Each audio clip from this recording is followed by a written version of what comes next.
guys? Hello everyone! Our vlog for today is general cleaning of the area where we work. So anyway guys, mayroong nagsatanong sa akin kung naglilinis ba kami sa aming area, sa aming department. Sabi ko, oo naman. Sabi kasi nila, kala nila hindi kami naglilinis. Kasi nga, lagi daw kami may pasyente at tapos critical pa. Sabi ko, pwede naman. Tapos, kung walang pasyente, ayan, sinabi ko sa kanila, pwede. Ayan. So, ngayon, sa araw na to, ay maglilinis kami. Since wala kaming pasyente. Wala kaming patient. We don't have patient today. Thank you, Lord. At least, malilinisan na namin ang aming area. Iyan. Isang buwan na yata kami guys hindi nakapaglinis kasi sunod-sunod ang pasyente namin. Pero hindi naman taon or ilang buwan, gano'n. So ngayon, isang buwan lang siguro no, nadili kami maglinis kasi nga may mga pasyente kami araw-araw. So, ayan guys. So, ang kasama ko dito guys ay si Kuya Ariel. Kasi yung senior nurse namin ay nasa nurse station pa. Kasi nag-ano siya, nag-organize ng paperwork namin. Ayun.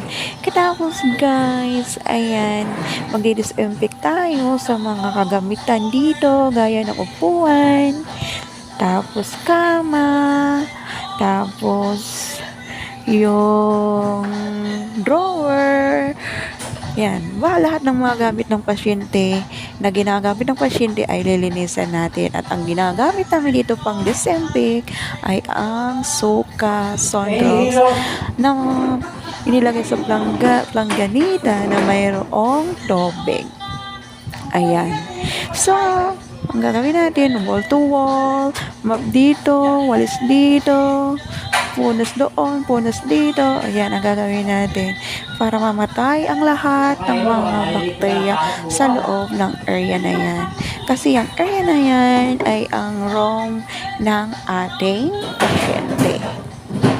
Ayan. Nagtutulungan kami sa paglinis. Ayan, para mapabilis ang aming gawa. At bago nga pala kami dyan guys naglinis, siyempre kumain muna kami. Iya, kumain muna kami ng bongga-bongga dyan guys. Umorder kami ng McDonald's. Kasi nga sabi maglilinis, di ba? So dapat full of energy tayo for cleaning the area. Ayan. So, ayan guys. Ayan, si Inday, humahawak ng planganita. Kasi nga, mag-wall to wall na daw siya. Charot. Ayan guys, yan. Mamaya-maya guys, tutulong ang aming senior nurse dyan. At saka nga pala guys, bawat shift namin, 3 kami dyan. Bawat shift, 3 ang naka-assign. Isang senior nurse, isang nursing attendant, at isang IW or institutional workers. Ayan. Tapos, bawat team, bawat shift ay lahat kami nagtutulungan. Team, kumbaga. May unity. Tapos guys, pag natapos nga pala namin dyan maglinis, lalabas kami, isasarado namin yung area na yan. Lalabas kami, pupunta kami sa ward para tulungan namin ang aming mga coworkers doon. Kasi sa ward, madaming pasyente. So, since wala kaming pasyente, lalabas kami at tutulong sa kanila. Ganon ang ginagawa namin guys, tulungan lang. Di ba masaya pag nagtutulungan? At tapos guys, alam nyo din ba, masaya din ang pakiramdam pag napapalabas mo at napapauwi mo ang pasyente nyo. Tapos makikita mo na nag-recover sila sa sakit nila. Tapos magpapasalamat sila sa'yo. Pero hindi ka na mag-expect na magpapasalamatan ka. Diba? Pero yun, pag nakita mo na lumabas yung pasyente mo at napauwi mo, oh my God. Ang sarap ng pakiramdam, sarap ng feelings, guys.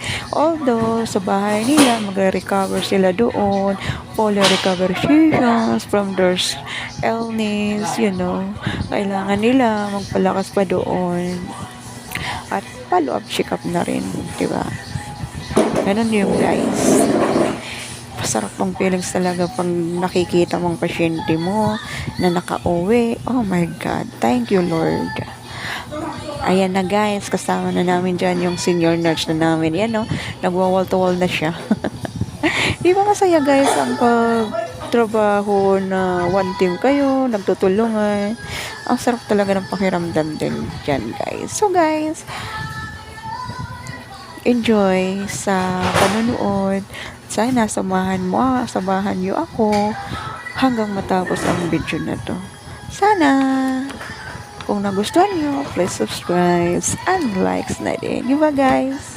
Thank you guys. So, watch my video guys. Yan.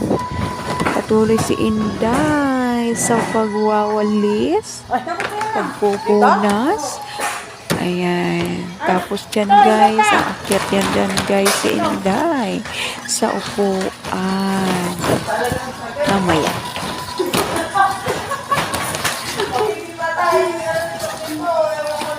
Dapat meron na ito, Dok. Ano? Swimming. Ay, puta. Daming ano.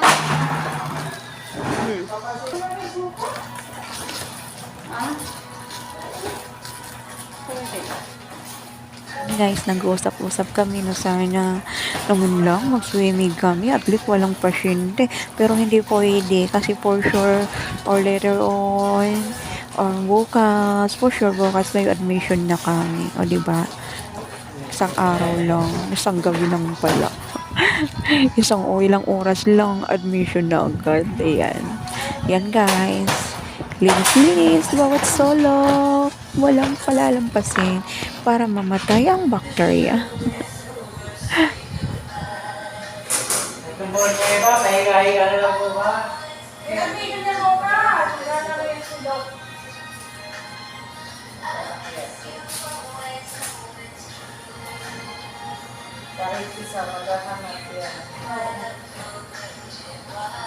Grabe.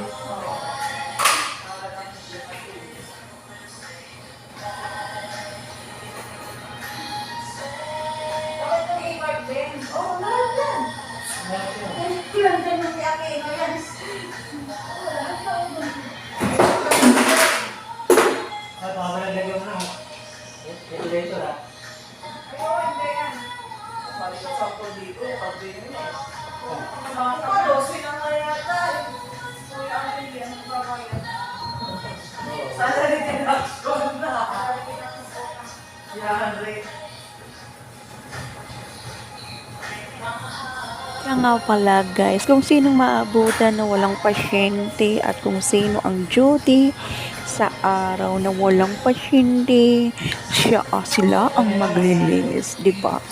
So kami ang naabutan na walang pasyente, kami ang nakatuka maglinis. Although, kung araw din naman yan, lahat kami maglilinis. Lahat ng mga, kung morning yan guys, lahat ng mga kasama namin pupunta dyan at tutulong sa amin. Since gabi yan, kami na lang ang magtutulungan. So guys, yun, sabi ko nga na kami lahat sa work area na yan ay nagtutulungan. One team talaga kami.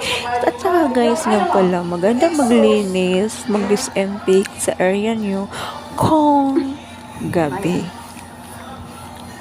Kasi sa umaga, maraming tao sa labas, di ba? Tapos, lalabas ka, kuka ka ng ganito, ganon. So, maganda talaga pag gabi. Iyon, para sa akin lang, di ba? Para sa akin maganda pag linis sa gabi kasi walang istorbo, walang abala. Kasi pag umaga, may kakatok, ganito, nandiyan ba, nagtatanong kung dyan sila, ganon, di ba? Maganda talaga pag gabi. Ayan, guys. Yun, para lang sa akin, guys, di ba? Hi guys, ang Inday nyo. Ayan na. Si Inday. Iikot na titingnan na kung tapos na. Ayan guys, tapos na kami dyan maglinis. Binidyoan ko na lahat kung anong ginawa namin. Ayan, yung mga bagay na yan, yung mga kama na yan, yung mga lahat ng bagay na yan ay organize pa namin, ilalagay namin sa corresponding area sa bawat area niya para bukas ready na sa admission. Ganun guys. Ayan si Inday. Happy yan kasi malinis na ang aming area. Malinis na ang aming department. Ayan, nag-thumbs up na si Inday. Ibig sabihin, tapos na at kami ay lalabas na para tulungan ang aming katrabaho doon sa ward. Oh guys, gaya ng sabi ko, don't forget to subscribe and likes my video. Thank you guys sa panonood. At guys, yan pala ang suka at sunrox na ginamit namin sa pag-disinfect. Although, mayroon kaming chemical na ibibinibigay sa amin sa paglilinis, pagpatay ng microbio bacteria. Kasi gabi, walang office. Ang ginawa namin,